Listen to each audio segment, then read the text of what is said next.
নমস্কাৰ বন্ধুসকল, আজি আমি হাইড্ৰজেন বোমা ইয়াৰ প্ৰভাৱৰ বিষয়ে আলোচনা কৰিম। আমি সকলোৱে জ্ঞাত যে আটম বোমা অৰ্থাৎ যিটো পৰমাণু বোমা নাগাচাকিত পেলোৱা হৈছিল তাৰ ভয়াৱহতাৰ বিষয়ে সকলোৱে জ্ঞাত।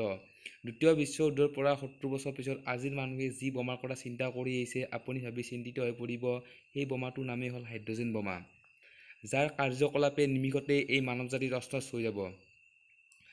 এতিয়া ইয়াৰ বিষয়ে কিছু জানি আমি আচৰিত হ'ম। হিৰোশ্বিমা নাগাচাকিত মাত্ৰ 600 মিলিগ্ৰাম ইউৰেনিয়ামেৰে আটম বোমা প্ৰস্তুত কৰা হৈছিল, যাৰ পৰা শক্তি পোৱা গৈছিল মাত্ৰ 20 কিলোগ্ৰাম TNT। কিন্তু আমেৰিকাই যিটো হাইড্ৰজেন বোমা পৰীক্ষা কৰিছিল তাৰ শক্তি পোৱা গৈছিল 1000 কিলোগ্ৰাম TNT, অৰ্থাৎ সেই পৰমাণুটোতকৈ হাইড্ৰজেন বোমাটো 9980 কিলোগ্ৰাম TNT শক্তিশালী।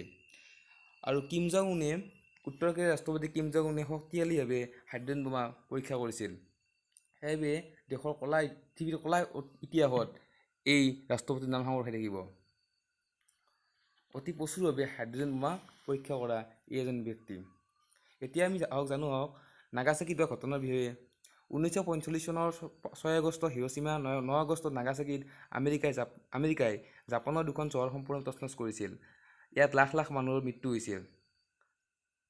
তাৰ বাবে আমেৰিকাই বিভিন্ন ধৰণৰ জুৱাৰু বিমান অৱতীৰ্ণ কৰিছিল। তাৰ ভিতৰত আছিল B-29-235 জুৱাৰু বিমান আমেৰিকাই প্ৰস্তুত কৰিছিল। তাৰ বাবে আমেৰিকাৰ বহুত পাইলট আৰু জোৱানৰ মৃত্যুমুখত হৈ পৰিছিল আৰু বহুত জোৱানেও তাত কামত অংশীদাৰ হৈছিল।